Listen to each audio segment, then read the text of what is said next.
Africa Content TV.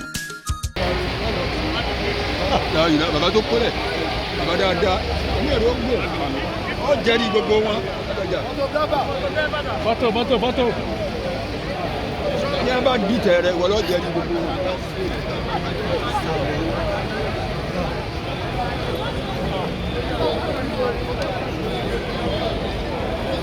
Ṣé ẹni bá ti?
Gbogbo àwọn bàbá tí wọ́n wà ń bí bàbá lè ṣàdúrà fún wa jẹ́ wípé ayé aláìmoore.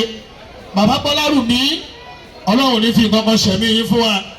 Olóyè Sàràfàdíìnì Abíọ́dún Àlí sẹ́nẹ́tọ̀ àpàdà sí ibú òní kọ̀yẹ́ àti gbogbo ẹ̀yin bàbá bẹ́ẹ̀ tẹ́ wà lórí ìjókòó.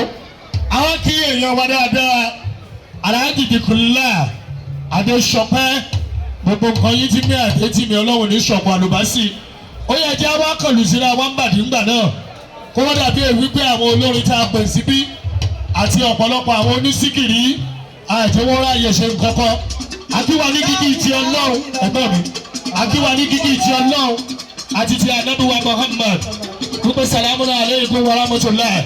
Mo kí ẹ̀gbọ́n mi Káyìndé ẹlẹ́rẹ̀ ọ̀mì ìṣirò láǹfààní ọ̀pọ̀ fún mi lẹ́ẹ̀kan tí mo ná gbòòrò wàláì ọ̀sà tó lọ́wọ́ mi ọ̀nà ẹgbẹ́ fún ọmọ mẹ́fà lówó mi àṣírí yóò ní.